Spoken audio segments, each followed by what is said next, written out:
Mega, make America great again. 1.5 বছর আগে এই স্লোগান বাজারে ছেড়ে আমেরিকা জয় করেছেন ট্রাম্প। আমেরিকা ফার্স্ট এই স্বপ্ন বিক্রি করেছেন একেবারে পাকা ব্যবসায়ীর দক্ষতায়। আমেরিকা ফার্স্ট কথাটা শুনতে বেশ আকর্ষণীয়, তাই না? নিজ দেশের স্বার্থ সবার আগে। কিন্তু আন্তর্জাতিক রাজনীতির দাবার বোর্ডে এই একটা নীতি কিভাবে আমেরিকাকে মাটিতে মুখ থুবড়ে ফেলে দিল এবং সবচেয়ে বড় প্রতিদ্বন্দ্বী চীনকে মহাকাশে তোলার সুযোগ করে দিল, সেটা কি কেউ ভেবে দেখেছেন?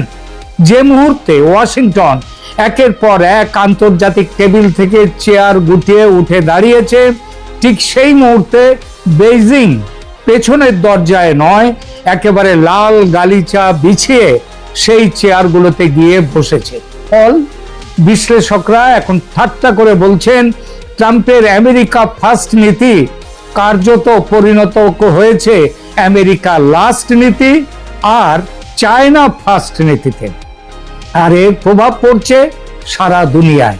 তবে সবচেয়ে বড় প্রভাব কোথায় পড়ছে জানেন? পড়ছে ভারত, বাংলাদেশ সহ আমাদের এই দক্ষিণ এশিয়ায়। আসছে সেপ্টেম্বরে অনুষ্ঠিত হতে যাওয়া ব্রিক্স সামিটের দিকে চোখ রাখলেই মার্কিন পরাশক্তির আজকের দুর্বলতার ছবিটা আরো স্পষ্ট হয়ে ওঠে। ডলারের আধিপত্যে ধাক্কা দেওয়া থেকে শুরু করে বিকল্প বিশ্ব মুদ্রা ব্যবস্থা তৈরির যে সুর এই সামিটে বাজতে চলেছে, তা বুঝতে পেরেই কি ঢাকা এখন ওয়াশিংটনের চোখ রাঙানি তোয়াক্কা না করে বেজিং এর দিকে ঝুঁকছে, ক্রমশই আরো ঘনিষ্ঠ হচ্ছে? বাংলাদেশ কি মার্কিন চাপকে হেলায় উড়িয়ে নিজের নতুন ভূ রাজনৈতিক হিসেব মেলাচ্ছে, নাকি এর পেছনে লুকিয়ে আছে আরো বড় কোনো অর্থনৈতিক খেলা? আজকের এই বিশেষ পর্বে আমরা বিশ্লেষণ করব ওয়াশিংটনের কৌশলগত ভুল, ব্রিক্সের নতুন শক্তি এবং ঢাকার এই চরম ঝুঁকিপূর্ণ যে কিন্তু হিসেবি চাল, সেই চালের আসল গল্প। এবং এর সঙ্গে বলবো নতুন এই ভূ রাজনৈতিক খেলায় ভারত কি করছে। ভারত কি একজন দর্শক মাত্র নাকি খেলোয়াড়? কেমন খেলোয়াড় দেখব। ভূ রাজনীতিতে একটা পরম সত্যি নিয়ম আছে, সেটা হচ্ছে পাওয়ার ভ্যাকুয়াম বা ক্ষমতার শূন্যতা বলে কিছু হয় না। আপনি যখন কোনো জায়গা খালি করবেন, অন্য কেউ এসে সেই জায়গা দখল করবেই। ডোনাল্ড ট্রাম্প প্রশাসন যখন আমেরিকা ফার্স্ট স্লোগান তুলে বিশ্ব স্বাস্থ্য সংস্থা, হু, ইউনেস্কো, মানবাধিকার পরিষদ এবং প্যারিস জলবায়ু চুক্তির মতো বহু পাক্ষিক প্ল্যাটফর্ম থেকে হাত গুটিয়ে নিয়ে চলে যাওয়া শুরু করলো, তখন ওয়াশিংটনের ভাবনা ছিল কি? ভাবনা ছিল আমেরিকার টাকা বাঁচলো, আমেরিকা বাজে খরচ করে আমেরিকার আর লাভ নেই। কিন্তু বাস্তবতা হলো আমেরিকার টাকা বাঁচায়নি, বরং বিশ্ব মঞ্চে নিজের মোড়লগিরির অধিকার হারিয়ে ফেলেছে। একটু ভেবে দেখুন, ট্রান্স প্যাসিফিক পার্টনারশিপ বা টিপিপি চুক্তি থেকে আমেরিকা বেরিয়ে যাওয়ার পর এশিয়া প্যাসিফিক অঞ্চলে বাণিজ্য নিয়ন্ত্রণের মূল চাবিকাঠি কার হাতে গেল? কার হাতে? চীনের হাতে। বিশ্ব স্বাস্থ্য সংস্থায় আমেরিকার তহবিল বন্ধের হুমকির মুখে চীন সেখানে শত কোটি ডলার তার সহায়তা নিয়ে হাজির হলো। যে টাকা দেয় তার কথাই শোনে সবাই। আর তাই হুতে মানে বিশ্ব স্বাস্থ্য সংস্থা, ওয়ার্ল্ড হেলথ অর্গানাইজেশনে এখন চীনের খবরদারি।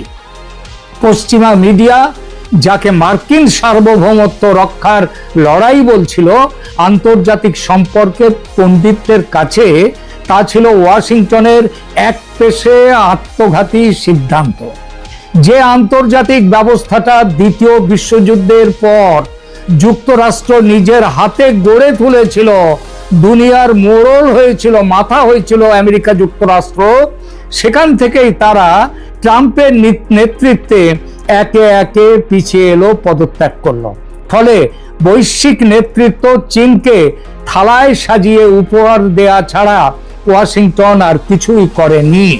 আর যখন আমেরিকা একা হয়ে পড়ছে, চীন তখন বিশ্বজুড়ে গ্লোবাল সাউথের ত্রাণকর্তা হিসেবে আত্মপ্রকাশ করছে।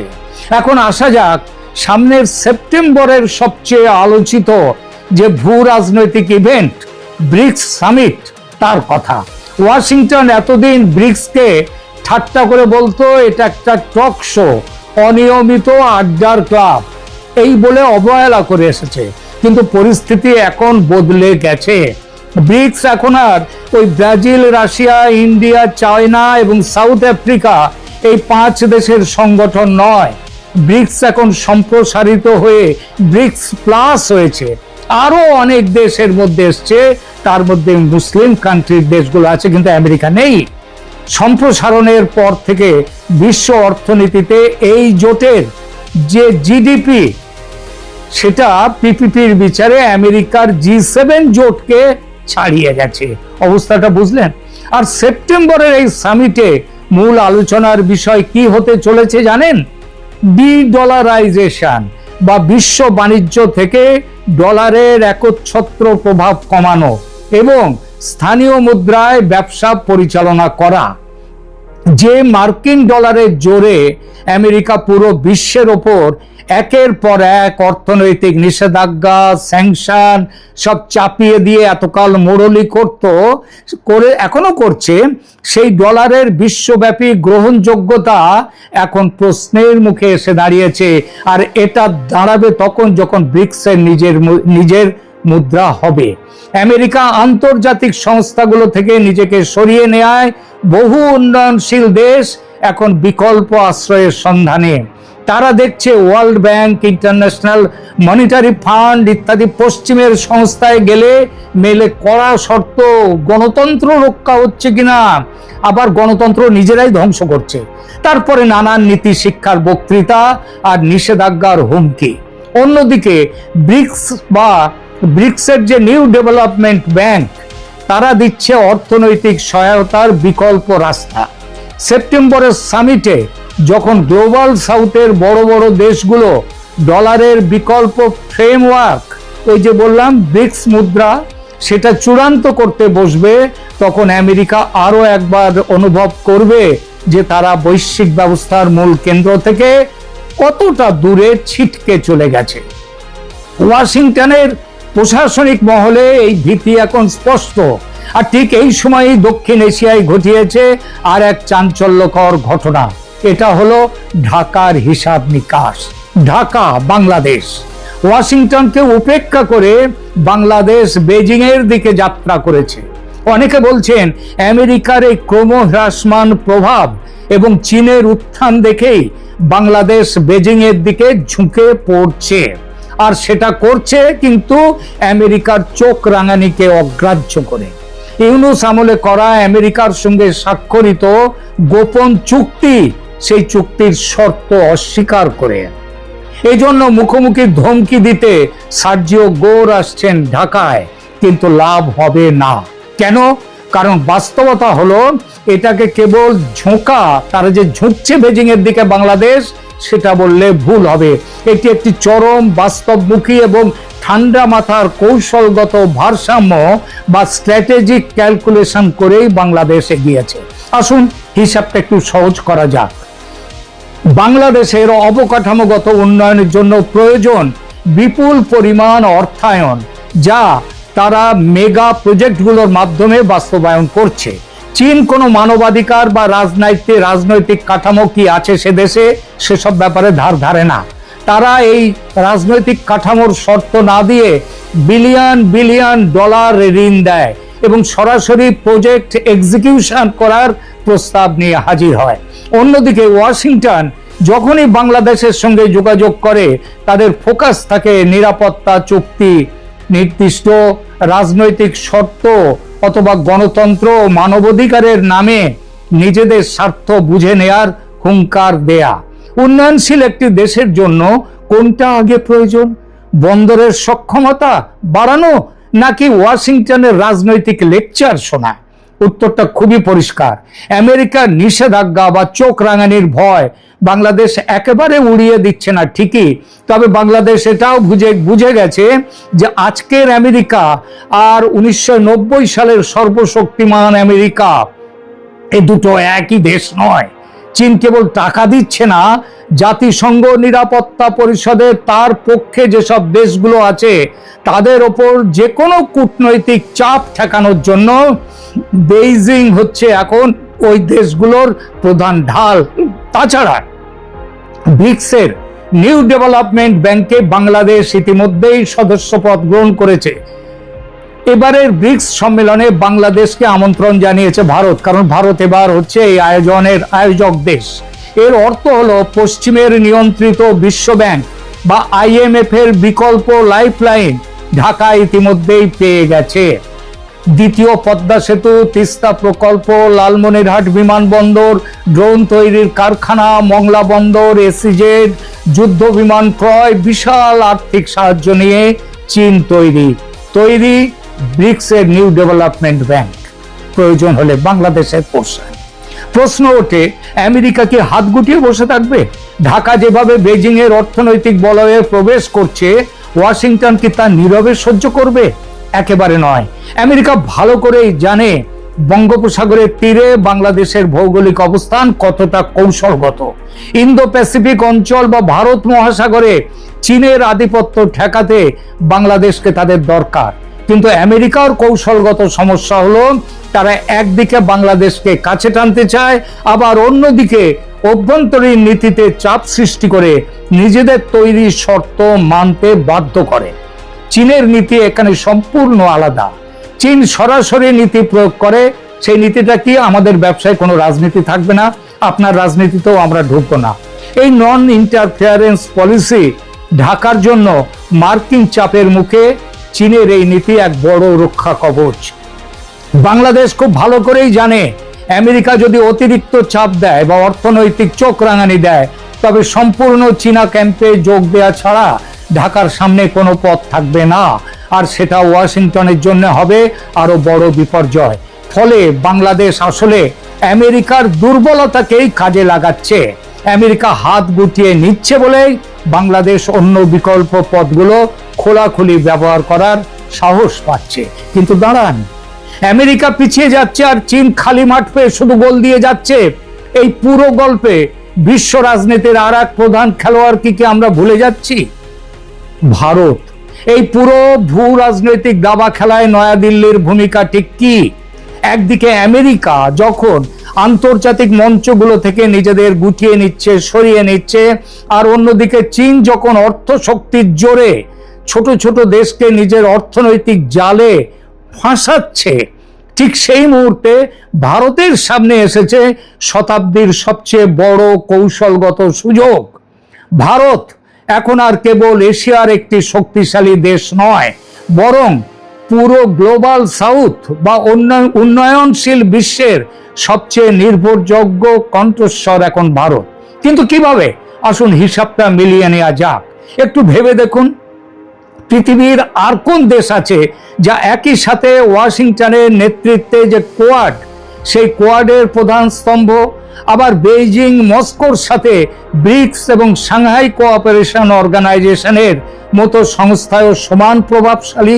কোন দেশ? পৃথিবীতে একটাই দেশ, সেই দেশটার নাম ভারত। আন্তর্জাতিক সম্পর্কের বিশেষজ্ঞরা একে বলেন স্ট্র্যাটেজিক অটোনমি বা কৌশলগত স্বায়ত্তশাসন। আমরা আমেরিকার মধ্যেও নেই, আবার আমেরিকাও আমাদের শত্রু নয়, আবার আমরা ব্রিক্সের মধ্যেও আছি, অথচ আমরা ব্রিক্সেরও জন্য আমেরিকাকে শত্রু বানাবো না। আমেরিকা যখন বৈশ্বিক প্রতিষ্ঠানগুলো থেকে বেরিয়ে গেল, তখন ভারত কিন্তু চীনকে পুরো ফাঁকা মাঠ দেয়নি। ব্রিক্সের মঞ্চে চীন যখন এই জোটকে অ্যান্টি ওয়েস্টার্ন বা পশ্চিমের বিরোধী একটা উগ্র ব্লকে পরিণত করতে চেয়েছিল, তখন ভারতই সেই লাগাম ধরে রেখেছিলেন। ভারতে স্পষ্ট বার্তা দিয়েছে ব্রিক্স পশ্চিমা বিরোধী নয়, বরং ব্রিক্স এরা অ্যান্টি ওয়েস্ট নয়, এরা নন ওয়েস্টার্ন, অর্থাৎ ওয়েস্টের বিকল্প। আমেরিকাকে চীনকে ঠেকানোর জন্য ভারত মহাসাগরীয় অঞ্চলে ভারতকেই লাগবে। তাই ওয়াশিংটন যতই ঢাকার ওপর বা অন্যদের উপর চটুক না কেন, দিল্লির কৌশলগত অবস্থানকে তারা কখনো অবহেলা করতে পারবে না। ফলে আমেরিকা ও চীনের এই তীব্র লড়াইয়ের মাঝে ভারত নিজেকে একটি অনন্য ব্রিজিং পাওয়ার বা সেতু তৈরির শক্তি হিসেবে প্রতিষ্ঠিত করেছে। আর এই সেতু বাংলাদেশের জন্য কোন বার্তা দেয়? সেই ইন্ডিয়া ফ্যাক্টর ও দক্ষিণ এশীয় ভারসাম্য কতটা গুরুত্বপূর্ণ এবার দেখি। বাংলাদেশ যখন মার্কিন নিষেধাজ্ঞা বা রাজনৈতিক চাপের মুখে পড়ছে, আর চীন যখন বিপুল ঋণের ডালি নিয়ে দাঁড়িয়ে আছে, তখন ঢাকার সবচেয়ে নিরাপদ এবং প্রাকৃতিক ভারসাম্য তৈরি করার জায়গার নাম হলো ভারত। বাংলাদেশের জন্য চীনের ঋণ অনেক সময় ডেট ট্র্যাপ বা ঋণের ফাঁদ, এই ঝুঁকি নিয়ে আসে, যা আমরা শ্রীলঙ্কায় দেখেছি, আর আমেরিকার এমনকি আমরা নেপালেও দেখেছি, মালদ্বীপে দেখেছি। আর আমেরিকার সাথে অতিরিক্ত ঘনিষ্ঠতা রাজনৈতিক অস্থিতিশীলতার ভয় তৈরি করে আবার, যেটা শেখ হাসিনার পতনে দেখা গেছে। শেখ হাসিনার পতনের নাটের গুরু ছিল আমেরিকা। এই জায়গায় ভারত হলো ঢাকার জন্য সবচেয়ে বড় লাইফ লাইন। রুপি ও টাকায় দ্বিপাক্ষিক বাণিজ্য শুরু করা থেকে শুরু করে আঞ্চলিক কানেক্টিভিটি প্রকল্প, সব ক্ষেত্রেই ভারত বাংলাদেশকে বিকল্প একটি নিরপেক্ষ পথ দেখাচ্ছে।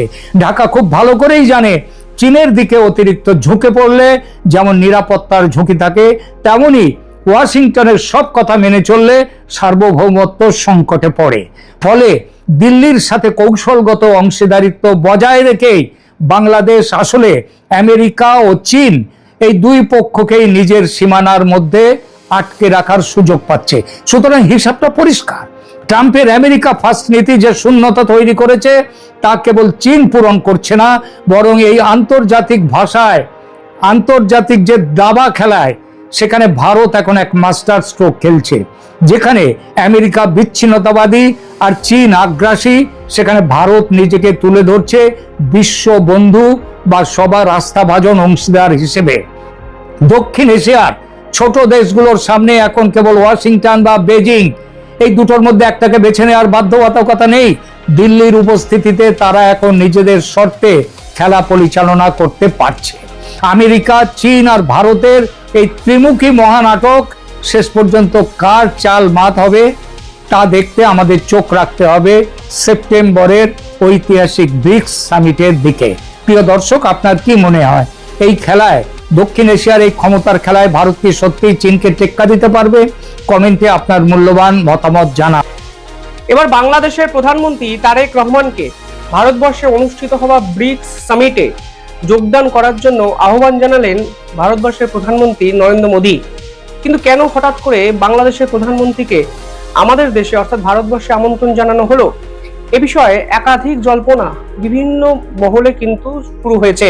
আজকের এই ভিডিওতে আমি একটু বিশ্লেষণ করার চেষ্টা করব যে ভারত এক্স্যাক্টলি কি কূটনৈতিক বার্তা আন্তর্জাতিক স্তরের কাছে দিতে চাইছে, দক্ষিণ এশিয়ার পলিটিক্সে ভারত এক্স্যাক্টলি কি করতে চাইছে, এবং এই আমন্ত্রণ আসলে ভারত বাংলাদেশের সম্পর্কের জন্য ঠিক কতটা ইম্পর্টেন্ট।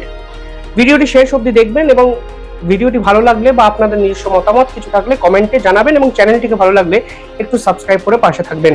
সেপ্টেম্বরে 2 দিন ব্যাপী ভারতে অনুষ্ঠিত হতে চলেছে ব্রিক্স সামিট। ব্রিক্সের সদস্য সংখ্যা 11টি রাষ্ট্র। উল্লেখযোগ্য দেশ ভারত, রাশিয়া এবং চীন।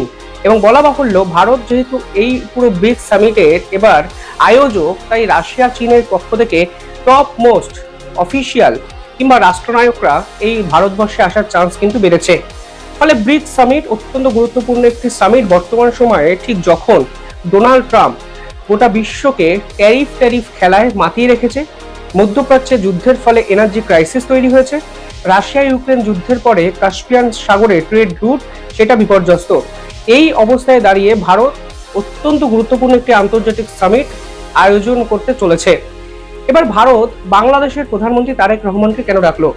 দেখুন, ভারত বাংলাদেশের সম্পর্ক শেষ 1-1.5 বছর ধরে, স্পেশালি মোহাম্মদ ইউনূসের সময় থেকে অত্যন্ত খারাপ জায়গায় যেতে শুরু করে উগ্র জামাতিদের উত্থানে। এই প্রেক্ষাপটে দাঁড়িয়ে ভারত দক্ষিণ এশিয়ার সুপার পাওয়ার। এই সুপার পাওয়ার রাষ্ট্র হয়ে ভারত যদি বাংলাদেশকে নেগলেক্ট করে, তাহলে গোটা বিশ্বের কাছে কিন্তু ভুল বার্তা যেতে পারে। অন্তত এই সম্পর্ক ভালো করার চেষ্টা ভারত করেনি, এই ধরনের একটি বার্তা আন্তর্জাতিক স্তরের কাছে কিন্তু খুব সহজে যেতে পারত। ফলে এই প্রেক্ষাপটে দাঁড়িয়ে বাংলাদেশকেও একটা বার্তা দেওয়া যে তোমরা যতই আমাদেরকে বাংলাদেশ বিদ্বেষী ভাবো, আমরা কিন্তু আখেরে সেটা নয়। আমরা তোমাদের বিদ্যুৎ দিচ্ছি, আমরা তোমাদের চাল ডাল গম দুধ ডিম সবকিছু দিচ্ছি, জ্বালানি দিচ্ছি, কিন্তু তোমাদের আমাদেরকে নিয়ে যে মানসিকতা সেটা যে ঠিক নয় সেটা কিন্তু প্রমাণ করার চেষ্টা ভারতের পক্ষ থেকে করা হচ্ছে। এবং বড় দাদার মতো বাংলাদেশকে আমন্ত্রণ জানানো হয়েছে এবং বাংলাদেশের প্রধানমন্ত্রীকে সসম্মানে ভারতবর্ষে ডাকা হয়েছে। অন্তত মোহাম্মদ ইউনূস পর্ব কাটিয়ে ভারত যে বাংলাদেশের সঙ্গে নতুন করে সম্পর্ক ভালো করতে চাইছে সেটাও কিন্তু অত্যন্ত গুরুত্বপূর্ণ একটি বিষয়। মনে রাখতে হবে, ডিপ্লোমেসিতে আবেগের বশে নেওয়ার সিদ্ধান্ত ভুল সিদ্ধান্ত হয় এবং সেটা ডিপ্লোম্যাটরা নেন না। বাংলাদেশকে দূরে সরিয়ে রাখা মানে ভারতবর্ষের উত্তর পূর্ব ভারত এবং শিলিগুড়ি করিডরকে সরাসরি থ্রেটফুল একটা সিচুয়েশনের মধ্যে ফেলা। শেখ হাসিনার সময় ভারতের উত্তর পূর্ব অংশ কিংবা শিলিগুড়ি করিডরকে নিয়ে এত চিন্তা হয়নি, কারণ বাংলাদেশের প্রধানমন্ত্রী ভারতের বন্ধু প্রধানমন্ত্রী ছিল এবং কোনো অবস্থাতেই বাংলাদেশের মাটিকে কাজে লাগিয়ে ভারতকে অশান্ত করার চেষ্টা কিন্তু কখনো করা হয়নি, অন্তত শেখ হাসিনা পর্বে। তারেক রহমানের সাথে সম্পর্ক যদি ভালো হয় তাহলে ভারতবর্ষের অন্তত এই জটিল এবং কঠিন সময় উত্তর পূর্ব ভারতের সিকিউরিটি এবং শিলিগুড়ি করিডোরের সিকিউরিটি নিয়ে ভাবনা চিন্তা কিন্তু কম করতে হবে। অর্থাৎ এটা কিন্তু অত্যন্ত গুরুত্বপূর্ণ একটি দিক। পাশাপাশি তারেক রহমান প্রধানমন্ত্রী হয়ে চীন সফরে চলে যান। এই চীন সফরে শুধু যান সেটা নয়, তিনি চীনে গিয়ে অত্যন্ত গুরুত্বপূর্ণ দুটি স্ট্র্যাটেজিক পার্টনারশিপ করেন। একটি হলো মঙ্গলা পোর্ট, যে মঙ্গলা পোর্ট ভারতকে কার্যত তুলে দিয়েছিলেন শেখ হাসিনা 2015 সালে হওয়ায় চুক্তিতে। যে মঙ্গলা পোর্টকে ব্যবহার করে ভারত দক্ষিণ এশিয়ার রাজনীতিতে ব্যবসা বাণিজ্য খুব সহজে করতে পারত। এবং দ্বিতীয় যে প্রজেক্টটি তা হলো তিস্তা রিভার প্রজেক্ট। এই তিস্তা রিভার প্রজেক্ট শেখ হাসিনা যখন 2024-এ শেষবারের জন্য ভারতে আসেন তখন কার্যত ভারতের সঙ্গে মৌ চুক্তি করবেন ঠিক হয়েছিল যে তিস্তা রিভার প্রজেক্ট ভারতই করবে। কিন্তু এই তারেক রহমানের সরকার, তারেক রহমান চীন সফরে গিয়ে এই তিস্তা রিভার প্রজেক্টও কিন্তু চীনের হাতে তুলে দেন। এর ফলে ভারতের অত্যন্ত গুরুত্বপূর্ণ দুটি দিক, উত্তর পূর্ব ভারত এবং শিলিগুড়ি করিডর, দুটো দিকের খুব কাছে কিন্তু চীন চলে আসে। অর্থাৎ বাংলাদেশ যেহেতু ভারতের থেকে দূরত্ব বজায় রেখেছে বা ভারতও যেহেতু বাংলাদেশকে সে অর্থে কাছে ডাকেনি এতদিন, ফলে খুব সহজেই চীন এই পুরো বিষয়টার মধ্যে ঢুকে যায় এবং চীন সীমান্তে চলে আসা মানে ভারতের সুরক্ষার জন্য কিন্তু বড়সড় সংশয় তৈরি করা। এই প্রেক্ষাপটে দাঁড়িয়ে ভারত অন্তত বুঝিয়ে দিচ্ছে যে কোনো অবস্থাতেই চীনকে ভারতের সীমান্ত বরাবর অঞ্চলে আসতে দেওয়া যাবে না, বা যদিও আসে তাহলে যে দেশ চীনকে হোস্ট করছে তাদেরকে কনফিডেন্স নেওয়া প্রয়োজন, কারণ বাংলাদেশের মাটি এক্ষেত্রে ব্যবহার হতে পারে। বাংলাদেশের সঙ্গে সম্পর্ক যদি এই অবস্থায় ভালো না করা যায় তাহলে ভারতের সুরক্ষার জন্য কিন্তু সমস্যা তৈরি হতে পারে। পরের কারণটা নিঃসন্দেহে পাকিস্তান। দেখুন, মোহাম্মদ ইউনূস যেভাবে প্রো পাকিস্তানি সেন্টিমেন্টকে ভরসা করে ভারতবর্ষকে হুঁশিয়ারি দিয়ে সম্পর্ক খারাপ করেছিলেন, তারেক রহমানের সরকার কিন্তু অতটাও প্রো পাকিস্তানি সেন্টিমেন্টকে এখনো অব্দি গুরুত্ব দেয়নি। এই প্রেক্ষাপটে দাঁড়িয়ে পাকিস্তানের আইএসআই কিংবা পাকিস্তানের সেনাবাহিনীর একাধিক গুপ্তচররা ভারতবর্ষকে অশান্ত করার পরিকল্পনা করেছে বাংলাদেশের মাটিকে ব্যবহার করে, এবং বাংলাদেশের জামাতিদের উত্থান, বাংলাদেশের ছাত্র নেতাদের উগ্রতা সমস্ত কিছুকে কাজে লাগিয়ে বাংলাদেশকে দিয়ে ভারতকে ক্রমাগত চাপ তৈরি নয়, ভারতকে আক্রমণেরও চেষ্টা পাকিস্তানের পক্ষ থেকে ভবিষ্যতে করা হতে পারে, সেই পরিকল্পনা তৈরি হয়েছে। অন্তত তুরস্ক যেভাবে ইসলামিক ন্যাটো তৈরি করতে চাইছে পাকিস্তান বাংলাদেশ আজারবাইজানকে নিয়ে, তা কিন্তু ভারতের জন্য অত্যন্ত বিপজ্জনক হতে পারে ভবিষ্যতে। ফলে এই প্রেক্ষাপটে দাঁড়িয়ে বাংলাদেশকে দূরে সরিয়ে রাখা মানে তা ভারতের জন্য কিন্তু ভবিষ্যতে সুরক্ষার জন্য বড়সড় প্রশ্ন চিহ্ন তৈরি করতে পারে এবং লুফলস তৈরি করতে পারে। ফলে এই লুফলস যদি মেরামত করা না যায় তাহলে সেনায় যুদ্ধ তো অনেক পরের কথা, ডিপ্লোম্যাটিক দিক থেকেও ভারতকে কিন্তু চাপে রাখার চেষ্টা এই ইসলামিক ন্যাটো বিভিন্ন জায়গা থেকে আন্তর্জাতিক সংগঠনে করার চেষ্টা করবে। ফলে এই প্রেক্ষাপটে দাঁড়িয়ে চীনকে কেন জায়গা ছাড়বে ভারত, পাকিস্তানকে কেন জায়গা ছাড়বে ভারত? আর যেখানে ভারত বাংলাদেশকে কয়েক হাজার টাকার জিনিস প্রতি বছর দেয়, সাহায্য করে, বাংলাদেশের ইকোনমিক্যাল ডেভেলপমেন্টে হেল্প করে, বাংলাদেশের রেল প্রজেক্ট থেকে শুরু করে বৈদ্যুতিক একাধিক প্রজেক্ট যেখানে ভারত সরাসরি প্রত্যেকটি প্রজেক্টে জড়িত, তাই বাংলাদেশকে কেন চীনের হাতে বা পাকিস্তানের হাতে তুলে দেবে ভারত? এই প্রশ্ন তো সবার আগে ওঠে এবং নতুন সরকার আসার ফলে আজকে ভারত নিঃসন্দেহে চাইবে ভারত বাংলাদেশের সম্পর্ক যেন বজায় থাকে। মনে রাখবেন, মোহাম্মদ ইউনূসের আমলে ডক্টর জয়শঙ্কর বারংবার একটা কথা বলতেন যে বাংলাদেশে সুষ্ঠু নির্বাচন হোক এবং নির্বাচনের মাধ্যমে যে সরকার আসবে তাদের সঙ্গে ভারত কাজ করবে। তারেক রহমানের সরকার নির্বাচিত সরকার, ফলে একটা রাষ্ট্রের, অন্তত আমাদের এক্সট্রিম প্রতিবেশী রাষ্ট্রের নির্বাচিত সরকারকে দূরে সরিয়ে রাখা মানে এই শত্রুতার সুযোগ কিন্তু বাইরের শক্তিরা নেবে এবং সেই শক্তিরা যদি বাংলাদেশকে কাজে লাগিয়ে ভারতবর্ষকে অশান্ত করার চেষ্টা করে, তাহলে খুব সহজেই তা করতে পারবে, কারণ আমার প্রতিবেশী দেশই সেই শত্রুদেরকে কিন্তু হোস্ট করবে।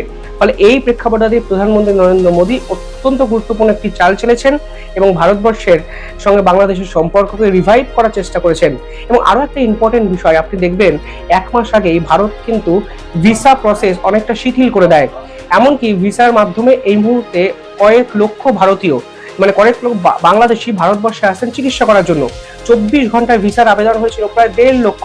ফলে একটা জিনিস পরিষ্কার হয়ে যাচ্ছে, ভারত কোনো অবস্থাতেই ভারত বাংলাদেশ এই সংঘাত আন্তর্জাতিক স্তরে নিয়ে যেতে চাইছে না। কারণ কোনো অবস্থাতেই বাংলাদেশের মাটিকে ব্যবহার করে পাকিস্তান কিংবা চীনকে অন্তত ভারতের সীমান্ত বরাবর জায়গায় আসতে ভারত দিতে নারাজ। তাই সব মিলিয়ে এই ডাক অত্যন্ত গুরুত্বপূর্ণ একটি ডাক। বাংলাদেশের পক্ষ থেকে এই ডাক কিন্তু আরো গুরুত্বপূর্ণ।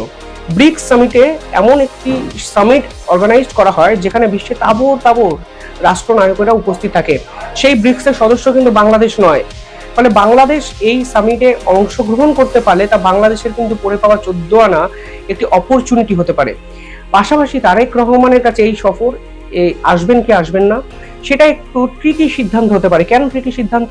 প্রথমত সেপ্টেম্বরে জাতিসংঘ সাধারণ পরিষদ অধিবেশন কিন্তু আছে, সেখানে তারেক রহমানের যোগ দেওয়ার কথা। ফলে সেই ইউএন যে প্রোগ্রাম আছে, রাষ্ট্রসংঘের যে প্রোগ্রাম আছে, সেটাকে পাশ কাটিয়ে ভারতবর্ষ সফরে তিনি আসেন কিনা সেটা যেমন একটা সিদ্ধান্ত নেওয়ার একটা বিষয় থাকছে। দ্বিতীয়ত বাংলাদেশের ডোমেস্টিক পলিটিক্সেও এই সফর কিন্তু গুরুত্বপূর্ণ হয়ে যেতে পারে, কারণ বাংলাদেশের এই সরকার গঠনই হয়েছে ভারত বিরোধিতা করে। ফলে এই প্রেক্ষাপটে দাঁড়িয়ে যদি ভারতে আসে তারেক রহমান, তাহলে কিন্তু বাংলাদেশের ইন্টারনাল পলিটিক্সও কিন্তু বিভিন্ন ধরনের তোলপাড় করা পরিস্থিতি জন্ম দেবে। অন্তত এমন একটা সময় তারেক রহমান ভারতে আসবেন যখন বাংলাদেশের প্রাক্তন প্রধানমন্ত্রী শেখ হাসিনা ভারতে আছেন। ফলে এই সফরের পর বাংলাদেশের ইন্টারনাল পলিটিক্সে বিরোধীরা, মানে স্পেশালি জামাতরা, তারা কিন্তু তারেক রহমানের বিপক্ষে বলার সুযোগও পেয়ে যাবেন। ফলে এই সফরে কি হবে কি হবে না অনেক পরের প্রশ্ন। এই সফরে তারেক রহমান আসবেন কিনা সেটাও কিন্তু আজকের দিনে দাঁড়িয়ে অত্যন্ত গুরুত্বপূর্ণ একটি বিষয় এবং অত্যন্ত গুরুত্বপূর্ণ একটি প্রশ্ন আমাদের সামনে তুলে ধরবে। ফলে একটা জিনিস পরিষ্কার, বাংলাদেশকে দূরে সরিয়ে নয়, অন্তত বাংলাদেশের সঙ্গে সম্পর্ক ভালো করলে দক্ষিণ এশিয়ার পলিটিক্সে ডমিনেশন যে ভারতের হাতে থাকবে তা কিন্তু ভারত জানে, এবং ভারত জানে বলেই এই মাস্টার স্ট্রোকটি প্রধানমন্ত্রী নরেন্দ্র মোদীর পক্ষ থেকে পরিষ্কারভাবে দেওয়া হয়েছে। যাই হোক, আপনারা কিভাবে দেখছেন পুরো বিষয়টি? আপনারা প্রধানমন্ত্রীর এই উদ্যোগকে কিভাবে দেখেন কমেন্টে জানাবেন।